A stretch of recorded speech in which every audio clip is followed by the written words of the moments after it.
Sige ate, kung if you may.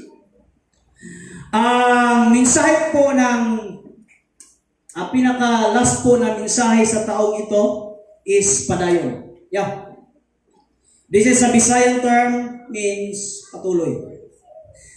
Pwede bang yung nasa katabi mo sabihin mo, padayon? So sa mga Tagalog, I think alam niyo yung word na padayon, no? Hindi naman po sa inyo, hindi po lingid sa inyong kalaman yung word na padayon. Padayon means patuloy. Magpatuloy po tayo. Can I hear amen? People at the back, magpadayon tayo, amen? Hallelujah! Diyan sa inyo, Joy, magpadayon tayo, amen? Oo, hallelujah. Kahit po taga kayo ay taga saan ba kayo? Mindoro. Naintindihan niyo po, no? Sister Ruth, yung word na padayon. Padayon means magpatuloy. That is Bisaya na magpatuloy. Ano po ipagpatuloy natin? Ipagpatuloy po natin working out the works of God. Trabahuin natin, no, ang trabaho ng Diyos. Ano ba ipagpapatuloy natin? Buhay natin. Tandaan po natin, ang hawak ng buhay natin si Lord. Can I hear amen? Ano ipagpapatuloy natin? Ipagpapatuloy natin ang trabaho ng Diyos. Ang trabaho ng ating Panginoon. Dadalhin ko kayo sa story ni Nehemiah. Ang topic ko po yung ngayon is the story of Nehemiah. Nehemiah, mga igsoon, is one of the prophet. Ano, buhay pa ba lahat? No? So, minsan nagbabasa tayo ng Biblia, hindi natin kilala, ipapakilala ko sa inyo ngayon. Sige ate, ikaw na lang siguro magpindot dyan kasi maliit lang naman yun at maiksi lang naman ang aking ano. So, next ate. So, this is the timeline. This is the timeline of Israel captivity. Now, dito kayo makinig sa akin kasi importante ito. Sapagkat hindi nyo po masusundan at hindi nyo po maintindihan kung ano ang puso ni Nehemiah. Kung ano ang kasing-kasing ni Nehemiah. Kung ano ang kanyang damdamin kung hindi nyo po ako sinusundan. Please, saglit lang po ito na pagpapaliwanag. Ito po yung timeline ng Israel's captivity. Ito po yung inalaw ng Diyos. Inalaw ng Diyos na i-capture ang Israel. Inalaw ng Diyos, ha? Everybody say with me, inalaw ng Diyos.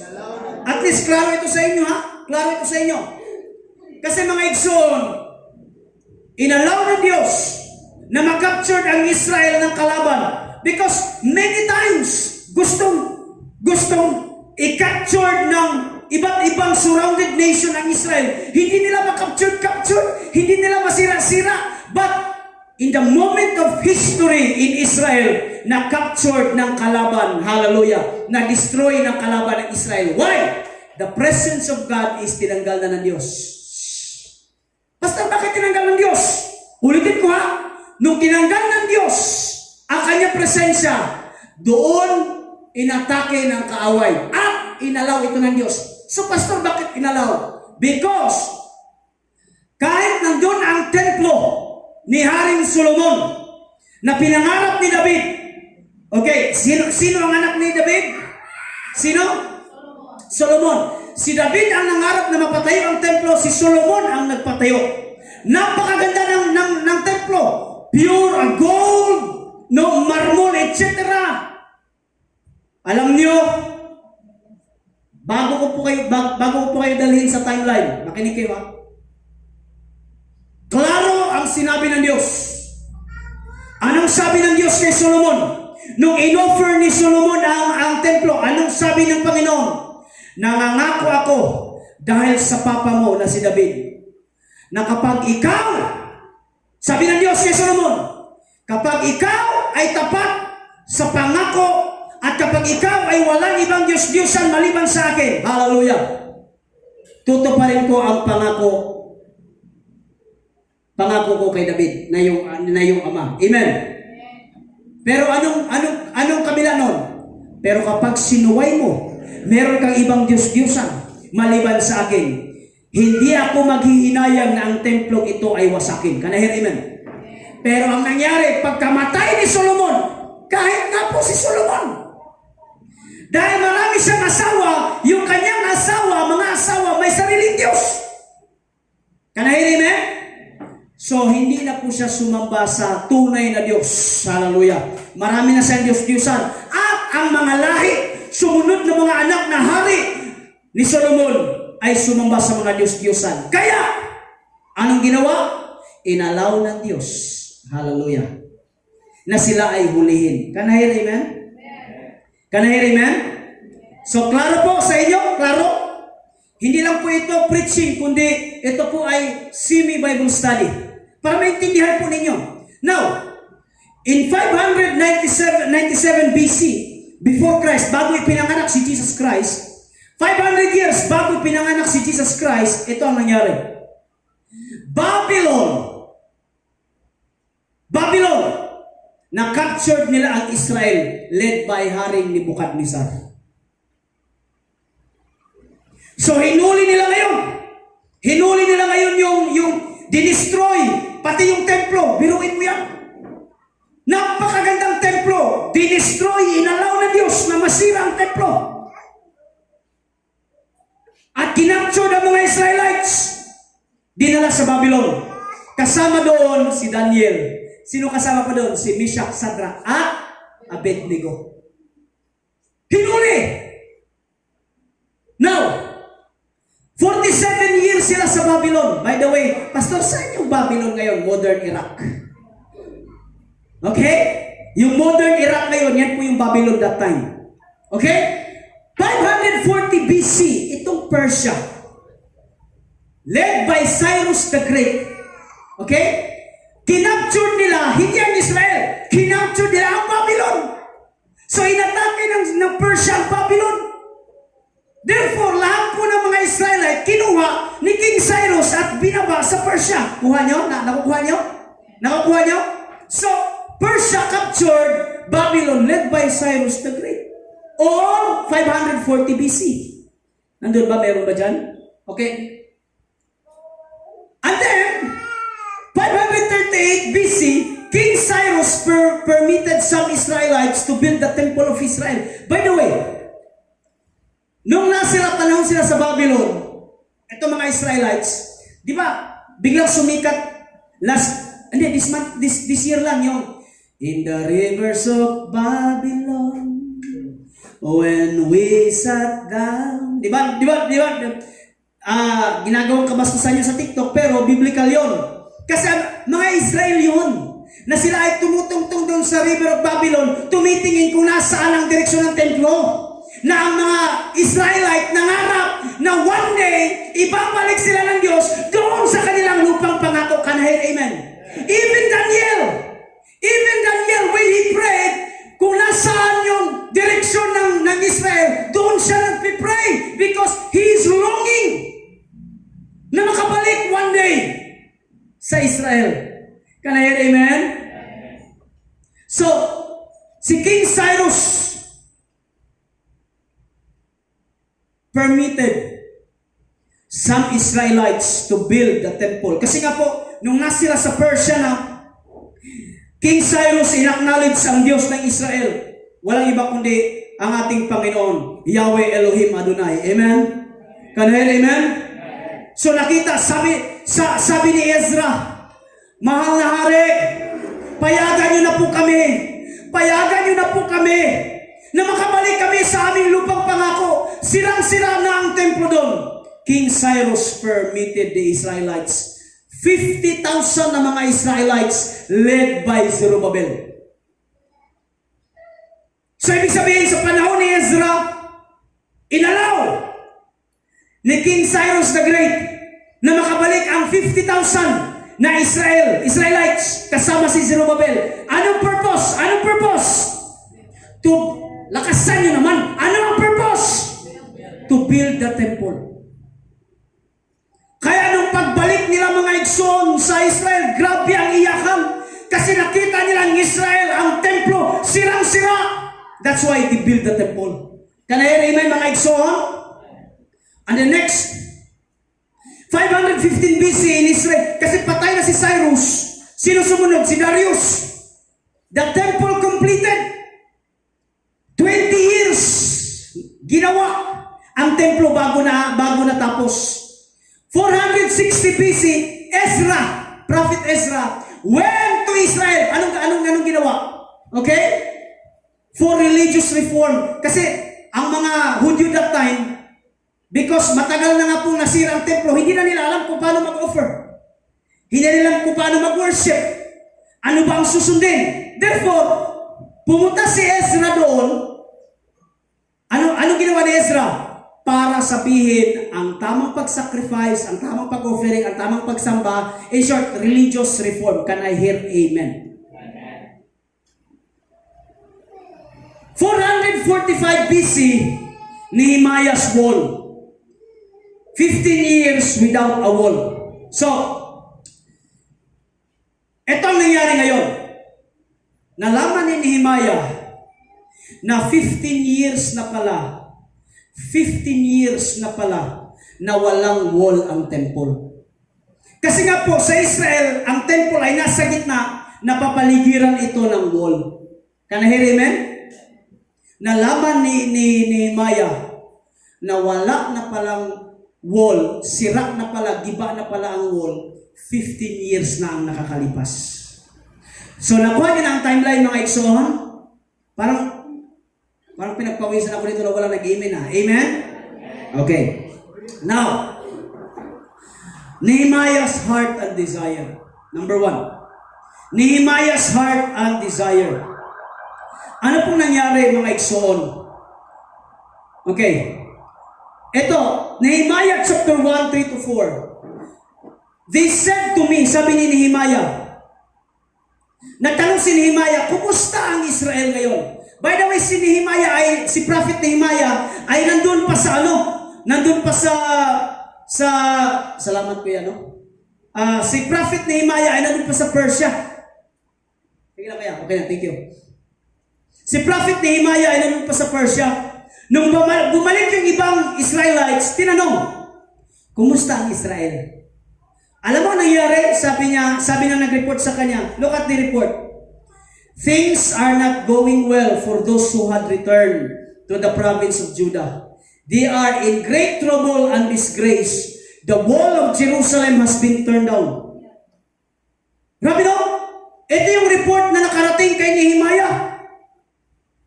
Ito yung report na dumating kay Nehemiah. Kasi may bumalik na mga Israelites eh. Kumusta ang Israel? Okay ba ang templo? Okay ba ang wall? Anong report sa kanya? Jerusalem, the wall of Jerusalem has been turned down and the gates have been destroyed by fire.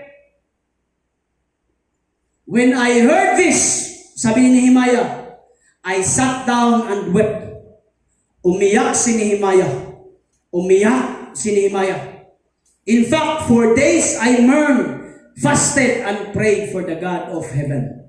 Now, mga iksoon, nung nalaman ni Nehemiah, 15 years na pala, nagiba ang wall. Wala na ang wall, sira na ang wall. Anong ginawa ni Prophet Nehemiah? Siya po, mga iksoon, ay umiyak. Nandun yung kanyang desire na manguna. Hallelujah, sa pagpapatayo ng wall. Can I hear amen? Bakit importante ang wall? Because a temple without a wall ay napaka-risky. Kailangan ng wall para maprotektahan ng temple. Can I hear amen?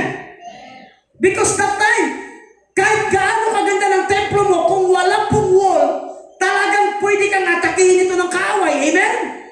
Nandun yung desire ni Prophet Nehemiah na one day may patayo ko ang wall. Ang sira na wall. Now, mga iksoon, ang topic ko is padayon, working out the works of Christ.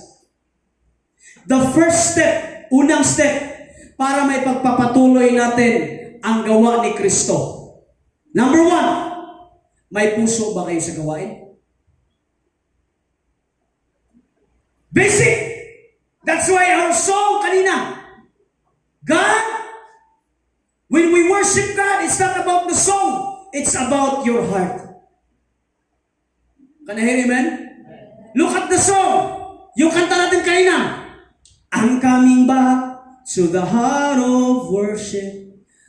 Ano ang heart of worship? And it's all about you, Jesus. Nung narinig ni Nehemiah na sira ang wall, anong nangyari sa kanya? Umiyak siya. Nandun yung kanyang desire na may tayo yung wall. Alam niyo mga igsoon, the first step to work out God's purpose is to have the heart of the mission. May puso ba kayo sa mission ng Diyos? Tingnan niyo, walang nag-amen. See? May puso ba kayo sa mission ng Diyos? Pastor, hindi nga namin alam ang mission. Ang mission ng Diyos ay walang iba, kundi ito, gawing disipulo. Hallelujah! Ang buong mundo. If you have the desire and the heart of the mission, then do not stop to invite people. Do not stop to share the gospel, because that is the heart of the mission.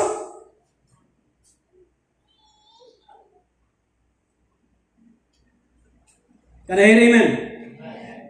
Look at the verse. Look at the word of God. Nung nalaman, hallelujah, ni Prophet Nehemiah, nasira ang wall, na doon yung kanyang desire na maitayo ito. The first step to work out God's purpose is to have the heart of the mission. Alam niyo, dumarating sa buhay natin na wala na tayong pakialam sa gawain.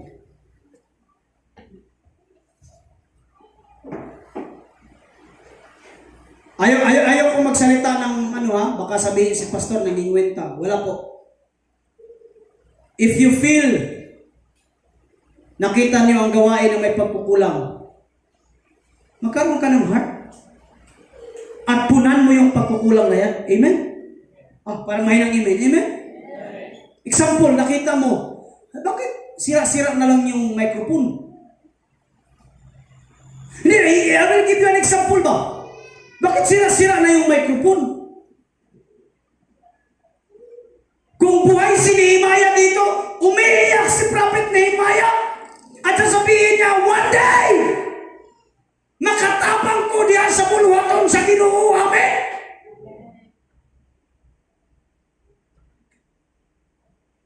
Nag-uumpisa ang pagtulong sa desire, sa heart. Hala, napakainit naman ng church. Magdala ka ng electric fan. Yung sa lugar namin ba, sa banda na inupuan ko, wala talaga, kahit dampi ng hangin, hindi talaga umabot. Dalhin mo yung aircon sa bahay mo. Isaksak mo sa baga mo dito, palamigin mo ang sarili mo. Sarkastiko yan mga kapatid, pero ibig sabihin, ano ang kulang, ano ang missing sa church? Katulad ka dapat ni Nehemiah na meron kang desire at puso na one day yung nasira, itatayo ko. Upakpak mga iksun. Hala, bakit basag yung upuan ko? Patuyang-tuyan ako dire.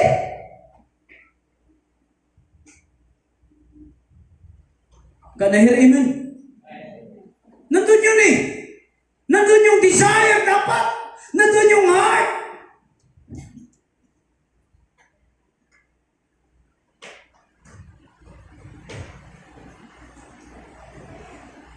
When Nehemiah heard the news of wall's destruction, he wept.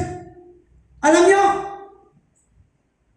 nagpasting pa nga kasi nandun yung kanyang panlulumo.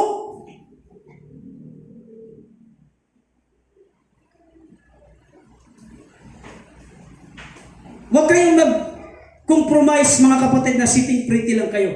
Pwede ba tapikin mo katabi mo ngayon, sabihin mo, may magagawa ka sa church. Come on, church. Sa likod, sabihin mo, may magagawa ka pa sa church. At alam nyo, yung matagal na po natin kasama sa iglesia na ito, let me tell you mga iksoon, lahat ng ginawa mo para sa simbahan, lahat ng ginawa mo para kay Lord, hallelujah, your labor will not be in vain. Nakalista yan sa listahan ng Diyos. Palapakan nyo ang Panginoon. I don't know kung ano na ang nagawa mo sa church. I don't know, hindi namin kinikwenta yan. But one thing is for sure, kinikwenta lahat yan ng Diyos. Amen. Hallelujah. Nag-donate ka ng ganito, nag-donate ka ng ganyan, kasama ka sa pagpapatayo nito, nagpasan ka, umakyat ka, nahulog ka na, nakuryente ka na, Kuya Ersil, di ba? No. Nakuryente na tayo lahat-lahat dito eh. No? Nakapagluto ka na, minsan masarap, minsan hindi, okay lang yan. Ang mahalaga, nakagawa ka na dun yung desire. May kanta tayo, this is our desire. Alam nyo, God is not a tyrant God. You know the word tyranny? Yung laging batas, hindi. God is not a tyrant God. Alam nyo, ang gusto ng Diyos, yung set up ng puso mo. Ano mo pag-attend natin dito sa church kung parang feeling mo, ay, kasi, batas kasi, no? Ang kailangan ng Diyos is yung desire mo na magpuri at magsamba sa ating Diyos. That matters most. Amen ba mga kapatid? O palakpakan yung Diyos. So ulitin ko ha, nung nalaman ni Prophet Nehemiah na sira ang wall, nandun yung desire niya. Sira ang laptop, palitan! Sira ang mga cable, palitan! Mga string, putol, palitan! Mga electric pan natin na one-sided. One-sided lang yung electric pan natin eh. Napaka-unfair. Kasi pag ikot ng ganon, 2 minutes na nandun sa kabilang. Bago umikot eh. Kaya sabi, ba't dapat ikaw ganon, di ba? Ang daming pagkukulang. You know, sa dami ng pagkukulang ng iglesia natin, kaya kayong inilagay ng Diyos para punan ang pagkukulang na yan. Palakpakan niyo ang Diyos. Let me address this to you. Dalawa lang kami pastor dito.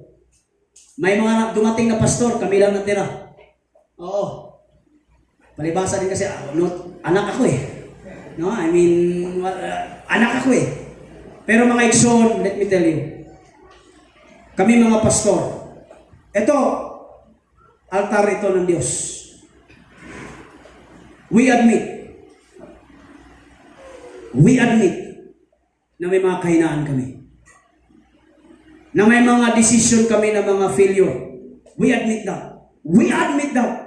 Because we are also human being. But one thing is for sure. Hallelujah. One thing is for sure. Magkalit-silit si man ang buhay. Hindi kami tatakbo sa aming pagkatawag ng Diyos sa amin. Palapakan niyo ang ating Panginoon. That's why we need a Savior. I am not perfect. We are not perfect. That's why we need a Savior.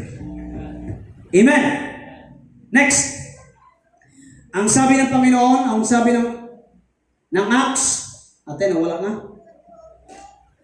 Ang sabi po ng Acts, for the Lord gave us this command. When He said, I have made you a light to the Gentiles, to bring the salvation to the farthest corners of the earth. That is the heart of the mission. To bring the good news to everyone. Amen? Pangalawa, 3 lang po ang aking sasabihin sa inyo. Strategy to finish the mission. So, to make the long story short, pumunta na si Nehemiah doon. Nagkaroon ng permiso ni King Artaxerxes. Wala na po si Darius. Ang hari po na time is si King Artaxerxes. Makinig kayo ha? Nung pinayagan na ni King Artaxerxes si Nehemiah na pumunta doon para itayo ang wall. Marami pong nangyari, mga hikson. Sobrang dami. Dala-dala ni Prophet Nehemiah ang mga tauhan niya to build the wall. Pero alam nyo, basahin natin, tingnan nyo to. From that day on, kasi ang dami pong mga oposisyon. Ang dami pong kalaban para itayo yung wall. Okay? Dahil sa dami yung ba parang tinatakot sila, sige, itayo niyo yung wall. Papatayin ko kayo. Sabi ng mga kalaban, sige, itry niyo itayo yung wall. No, babasagin ko mukha ninyo. Sabi ng kalaban ba? Look at this. Dito ako na-amaze. Ano ang strategy ni Nehemiah? Ano ang strategy? Look at this strategy. From that day on, ito ang strategy ni Nehemiah. Half of my men did the work, while the other half were equipped with spears and shields. Wait lang. Bows and armor. The officers posted themselves behind all the people of Judah. Next. Who were the building the wall? Those who carried materials did their work with one hand and held a weapon in the other. Okay? Now, ano ang strategy ni Nehemiah? Kasi di ba maraming kalaban? I-try niyong itayo yan. Yung wall na yan, papatayin namin kayo lahat, sabi ng kalaban. Mamaya niyo kung sino yung kalaban na yan. Sino yung kalaban na yan? Alam niyo ang strategy ni Nehemiah? Natatakot yung mga sundalo. Prophet Nehemiah, anong gagawin natin? Matatalo tayo. Tinatakot tayo. Anong sabi ni Prophet Nehemiah? Tuloy ang pagpapatayo ng wall. Paano? Kalahati magtatrabaho, kalahati magbabantay. Hello, amen. Pero hindi siya natatapos. Kuya Ron, hindi siya natatapos. Ano sunod? Lahat ng nagtatrabaho at nagbabantay, dalawa ang sandata. Una, isang pangpalitada, at pangalawa, isa ang sundang. So, ibig sabihin, habang nagpapalitada sila, meron pong sundang nakabitbit. Amen? May itak dito, may palitada dito. Amen? So, habang sila nagtatrabaho, nakabantay dito mga igsoon. Meron dito kaya pag umatake habang sila nagtatrabaho, patay sa kung patay. Amen ba mga igsoon? Hello. Amen? Amen. Parang mahinang amen. Amen? Now, para may pagpatuloy natin ang work ng Diyos. Yun po ang nangyari mga igsoon, by the way. Yun po ang nangyari. Yung iba, sa gabi nagbabantay habang iba nagtatrabaho. Ala, paspas. So habang sila nagpapalitada, naglalagay ng mga bricks, meron silang mga itak, mga spears, para pag tumunog ang trumpeta, may kalaban, bibitawan ang pangpalitada, ang mga pala, anong gagawin? Kuha agad, diretso. So dual purpose ba? Can I hear amen?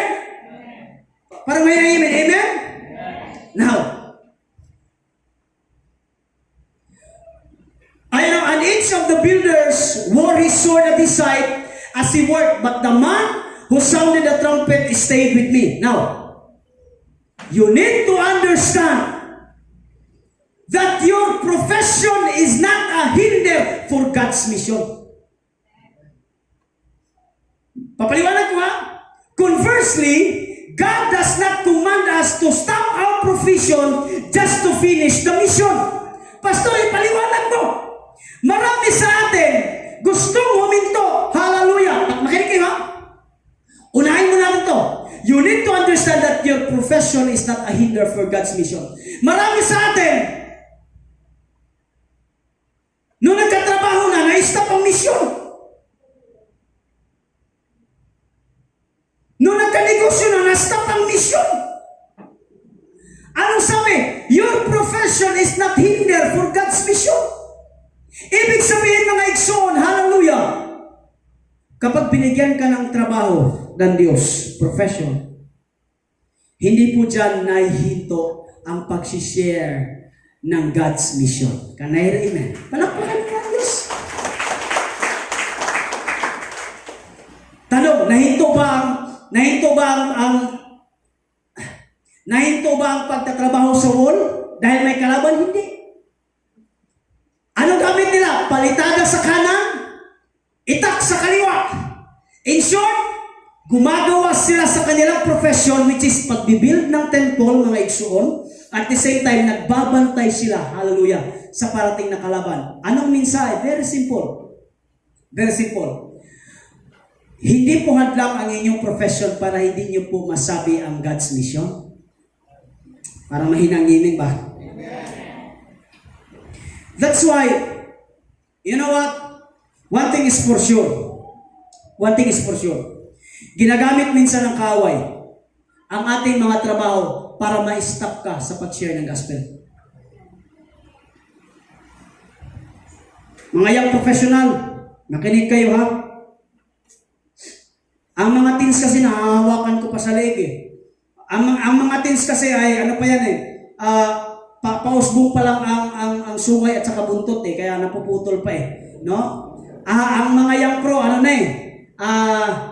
Kaliskison na. Kaliskison na. Yeah, joke lang ha. Okay? Ito yung malungkot na katotohanan. Okay? Sometimes, kung kailan po tayo mga igsoon binibigyan ng pagpapala, doon po tayo hindi nagpapagamit kay Lord. Di ba dapat pag binibigyan ka po mga igsoon ng pagpapala ng Diyos, doon ka magpagamit kay Lord? Can I hear amen? Parang na, can I hear amen? Saan si Rester? Sa likod, no? Alam nyo, isa pong katotohanan na gusto kong nag-usap-usap kami music team dito ba? Naawa ko kay Rester. Alam nyo bakit? Sabi niya sa amin, no?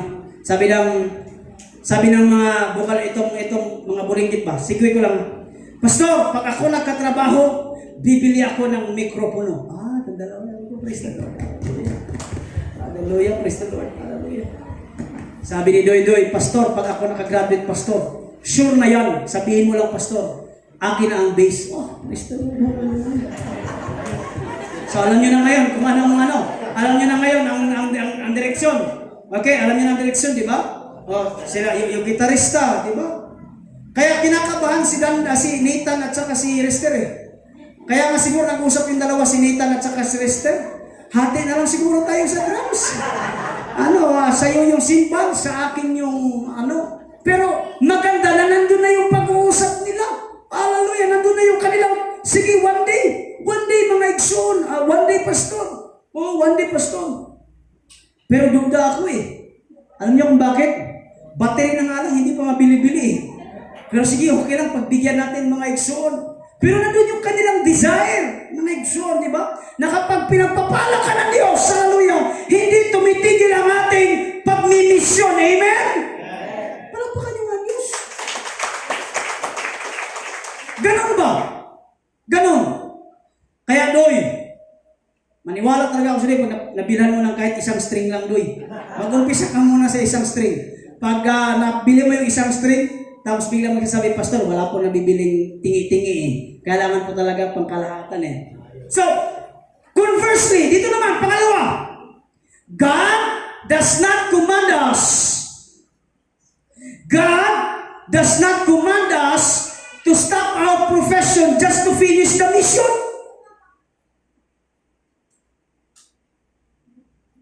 Ang Diyos po ay hindi po tayo inutusan, itigil niyo ang trabaho niyo, itigil ang gusto niyo just to have the mission.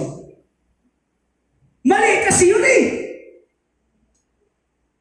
Kasi ang profession mo, yun ang magsusupport sa mission ng Diyos. Pakpakigsoon ba? Kaya nga binigyan ka ng profession na yan on the first place para mabakapan ang mission ng Diyos. Marami sa atin humihinto sa trabaho, sa negosyo para magpastor. Kung una ka tinawag ng Panginoon sa pagninegosyo, sa pagtatrabaho, hindi nagpastor ka, sige, gawin mo. Can I hear amen?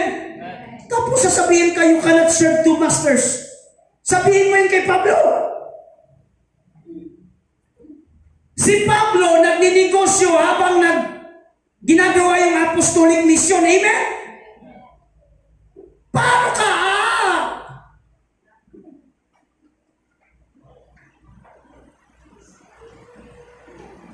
Pupunta ka doon sa bundok, sasabihin mo, Lord, bigyan mo ako ng okay lang sana kung may lilipad na mana o Ang pinaka-the best, kung saan ang profession mo, doon ka gagamitin ng Diyos. Can I hear amen? Ganon yun. For example, itong sila Kuya Elmer, habang nagtatahi ka, yung mga customer mo doon, bahagian mo ng salita ng Panginoon. Di ba, sabi mo, Sir, kami po ay nag-aayos lamang upuan, mga sir, kami na po nag-apurso ng upuan, pero meron po nag-aayos ng buhay at hindi po kami. Ang nag-aayos po ng buhay, walang iba kundi ang ating Panginoon. Tumanggap ka at magsisa sa iyong kasalanan. Magpabautis muna po tayo, meron po tayo.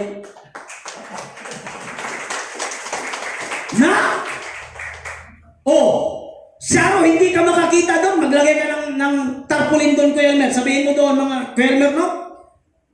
50% discount sa lahat ng tumanggap sa Panginoon. Joke lang, wag po natin gawin. Mga ikson, kung saan ka, Ate Bet, habang nagkukut-kut ka, talagang sadyain mong sugatan ba? Pag dumugo, sabihin mo, alam mo ba, ang isang patak lamang ng dugo ni Kristo, hallelujah, ay pero wala na, pinagmumura ka na lang. Okay lang yan. No? Hindi ko kayang pagalingin ito, pero isa lamang po ang tagapagpagaling natin. Walang iba kundi ang ating Panginoon. Ikaw po ay bumisita at inimbitahan po namin sa darating na anniversary, sa Amore, at pangsunod. Ganun ba? Dapat ganun. Hallelujah. Amen ba mga igsoon? Palakpakan yung mga Diyos.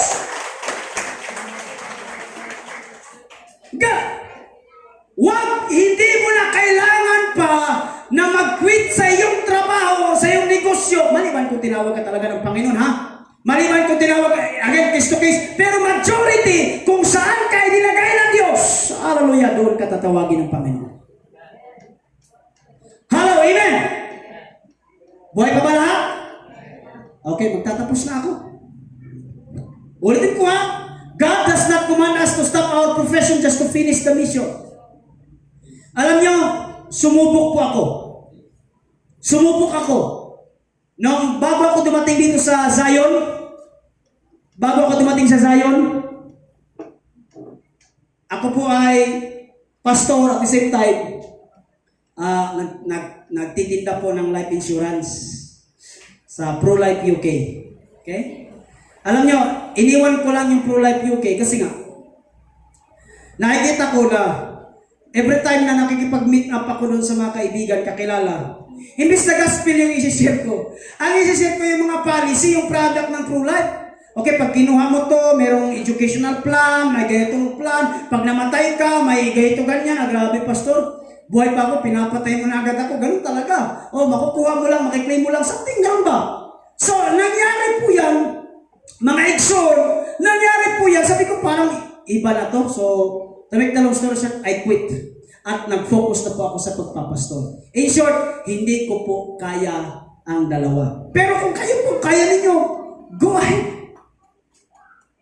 Mga estudyante, taas ang kamay.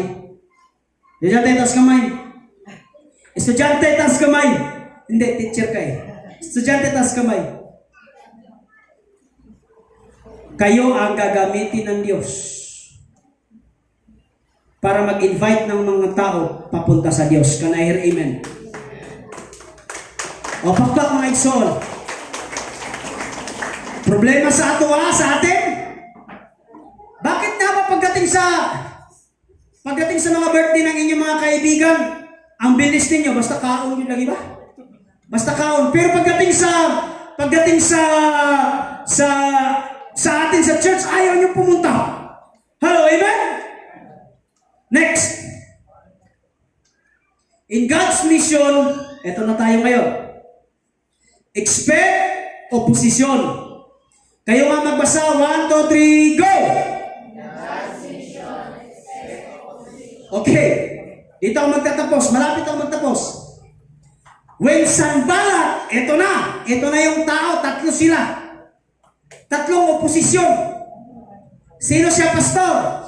When Sanballat heard that they were rebuilding the wall, he became angry and was greatly incensed. He ridiculed the Jews. So nung nalaman ni Sanballat na itatayo yung wall, grabe, galit na galit siya. Tobiah the Ammonite, who was at his side ni Sanballat, what they are building? Sabi ni Tobias, ano ba tinatayo nila? Ha? Even a fox, kahit po isang fox, maglatay-latay lang dyan sa wall, babagsak yung wall. No, ibig sabihin, grabe ang kanilang pag-ridicule, pagtutsa. But when Sanballat, Tobiah, the Arabs, the Ammonites, and the people of Ashdod heard that the repairs to Jerusalem walls had gone ahead and that the gaps were being closed, they were very angry. They are all plotted together to come and fight against Jerusalem and stir up trouble against it. Now, pwede bang tumuto kayo? Last na po ito. Hindi umubra ang unang strategy ni Sanballat, Tobiah, and Geshem. Ano ang strategy nila? Ang una nilang strategy, sinda, takutin ka at babantaan. Di ba ang una nilang strategy? Sige, itayo ninyo ang wall. Papatay namin kayo, gigibain. Nandun yung pagsinda, pagtakot at babantaan. Anong pangalawa? Dahil failed sila doon sa unang strategy, doon sila sa pangalawa. Ano ang pangalawa strategy? Makipagkita at makipag-usap. The scheme of the devil now is not the fear. It's about to make you feel okay lang ang lahat. Now, let me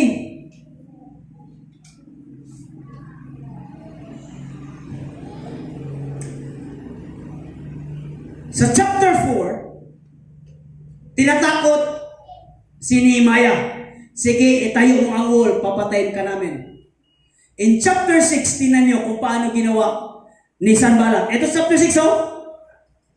Chapter 6, when a word came to Sanballat, Tobiah, Geshem, the Arab, and the rest of our enemies, that I had rebuilt the temple wall, and not a gap was left in it, though up to that time I had not seen the doors in the gates, Sanballat and Geshem sent me this message, come, let us meet together in one of the village on the plain of Uno. But they were scheming to harm me.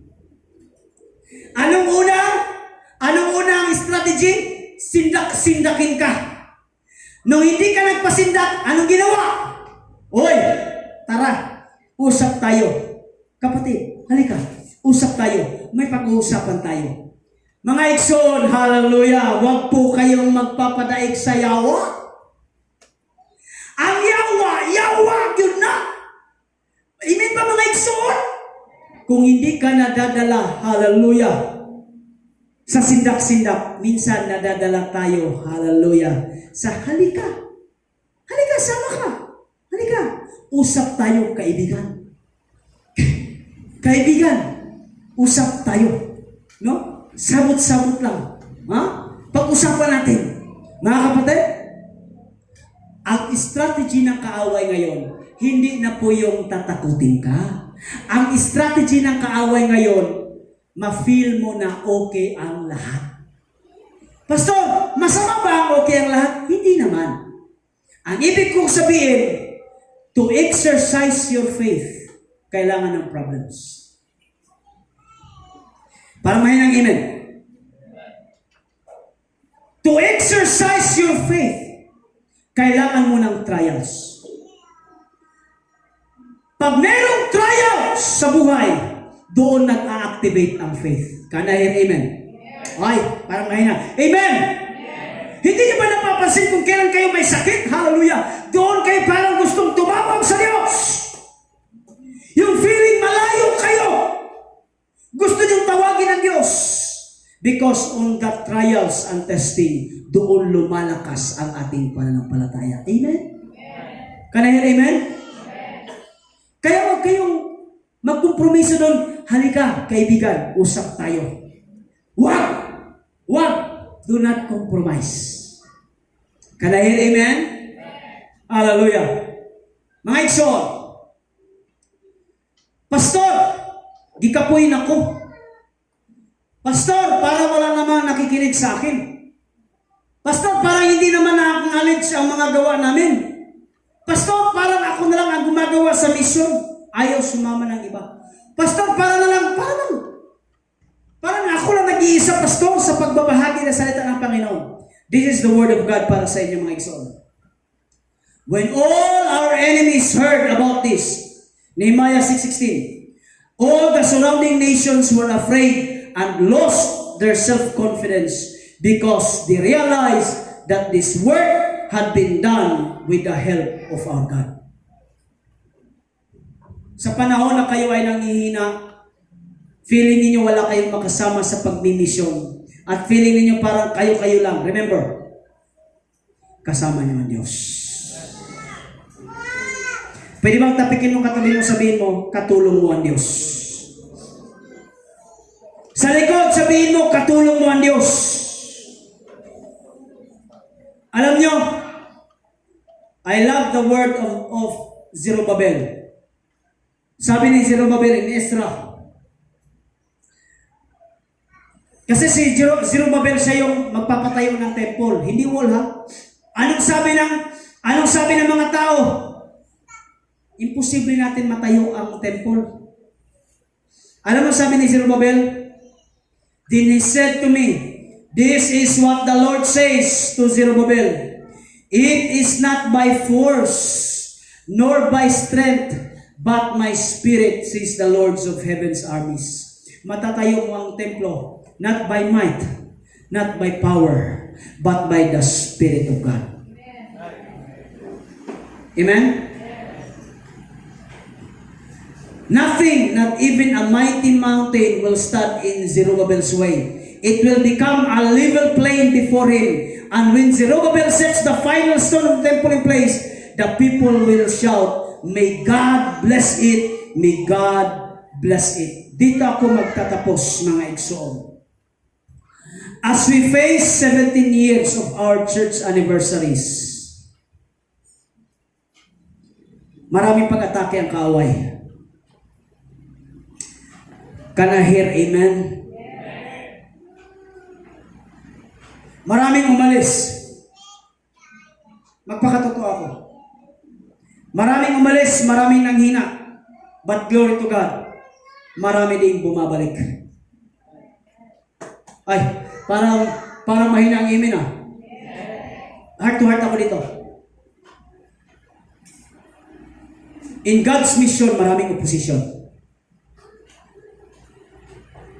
In the vision of the church, maraming opposition. Hindi natin kaya yan. Huwag na natin ganito, ganyan. But let me tell you, hindi talaga natin kaya kung ikaw lang.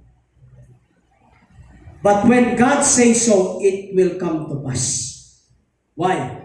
Not by might, not by power, but by the Spirit of God. Can I hear amen? Napatayo ang wall not because of the armies. Napatayo ang wall because of God. Can I hear amen? When the doctor said, mga igsoon, na hindi ka nagagaling, sabi mo, not your might, not your knowledge, not your wisdom, but my spirit. Amen ba mga igsoon? But by the Spirit of God. Pag sinabi ng iba na hindi mo kaya, hindi ka mapupromote, not by your might, not your power, but by the Spirit of God. Amen! Can I hear amen? Can I hear amen? Amen? Marami nagsasabi na hindi ka na makakaabot ng 17 years.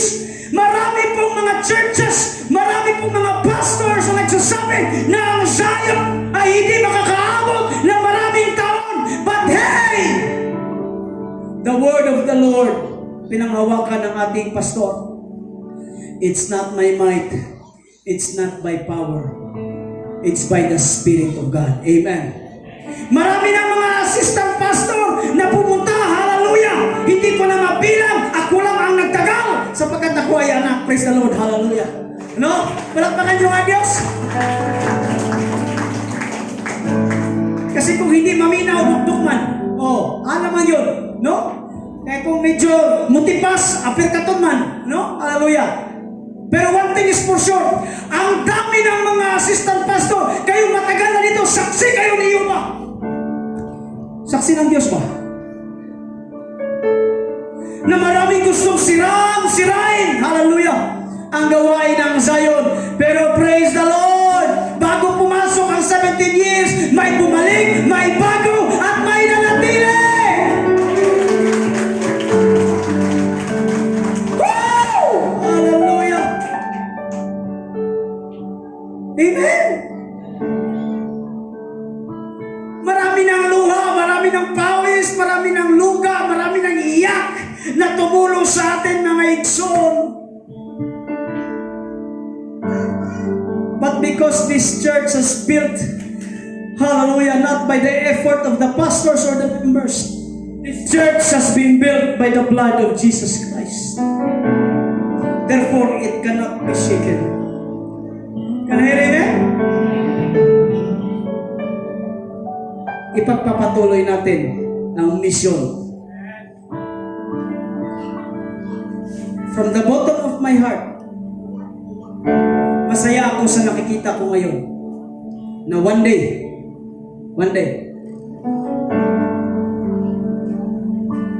pwede bang kalabitin mo lang yung nasa kanan mo or sa kaliwa, sabihin mo, kasama kita sa 17 years. Woo! Sa likod, sabihin mo, kasama kita sa 17 years. Palakpakan niyo ba, Diyos?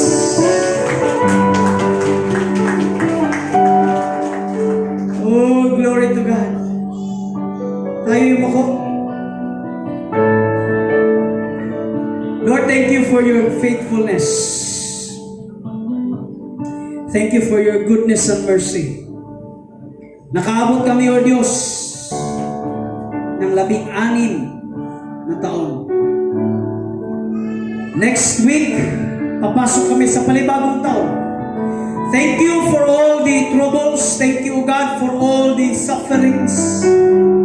Because, Lord, this is the testimony na kung saan itong mga bagay, O Diyos, hallelujah, doon kami lumalakas. Thank you, God, for all the weeping. Salamat po, Diyos, sa mga luhang tumulong po, Diyos. Lord, salamat because this house is built upon the rock, and the rock of our salvation no other than Jesus Christ. Panginoon, wala po, Diyos, sa mga matagal na dito, sa mga bago pa lang, sa ngayon pa lang, Diyos. Salamat, Panginoon God. Dahil Ikaw po, Diyos, ang nagdala sa kanilang mga buhay sa lugar na ito. Thank you, O Diyos, sapagkat may iahandog po kami, O Diyos, ang aming mga sarili. Next week, Panginoon God, sa aming anniversary. Salamat sa mensahe, O Diyos, na nagpapatatag sa amin. We give you all the glory and all the honor in the mighty name of Jesus. Everybody says, Amen and Amen. Palakpakan natin, Diyos.